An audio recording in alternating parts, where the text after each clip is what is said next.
Баршаңызға сәлем достар. Бүгін өте нәзік әрі жұмсақ болатын сметанник пирогын дайындайтын боламыз. Міндетті түрде видеоны соңына дейін көруге кеңес беремін. Қамырын дайындау үшін 250 грамм ұнды 1 шай қасық қопсытқышпен електен өткізіп, үстіне 150 грамм қант қосып, және де 150 грамм ерітілген сары маймен жақсылап араластырамыз.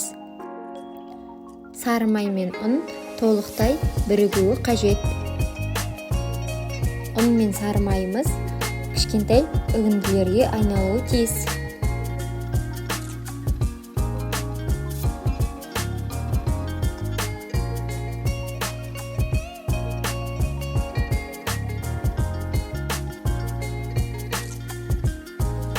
Содан соң үстіне 1 жұмыртқа қосып, жұмсақ қамыр илейміз.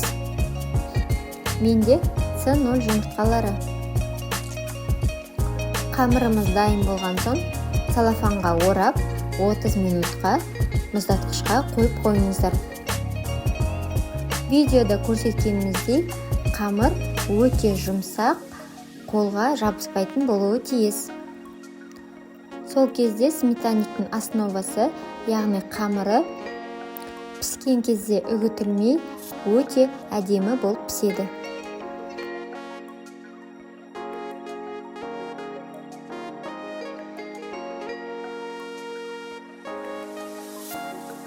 Бізге қажет база үшін 4 жұмыртқа, менде С0 жұмыртқалары, 100 грамм қант ұнтағы, 400 грамм 20% қаймақ және де 1 қасық ванилин қажет.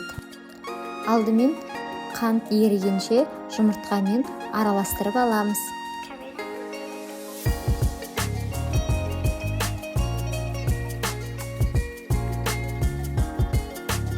Содан соң үстіне қаймақ және де ванилин ұнтағын қосып, біркелкі массамызға айналдырамыз.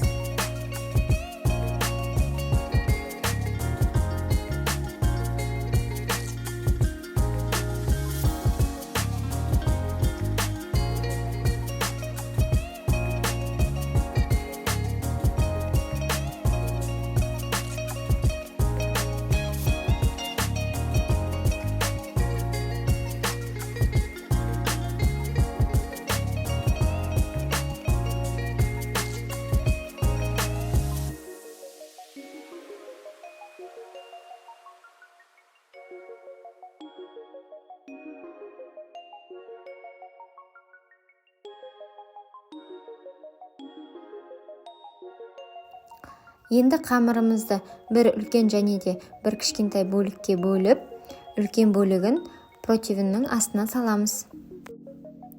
Мендегі ыдыстың диаметрі 24 см.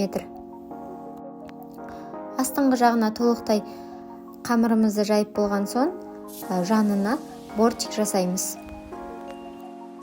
Бір ескере кететін жайт, қамырды жайған кезде қамырдың қалыңдығын біркелкі еткеніңіз жөн болады. Себебі піскен кезде қалың немесе жұқа болып, біркелкі болмай шығады. Қамырды біркелкі қылып жаю үшін стакан қолдансаңыз да болады. Мен қамырды жайып болған соң, қамырдың шетін біркелкі етіп, түзетіп алдым.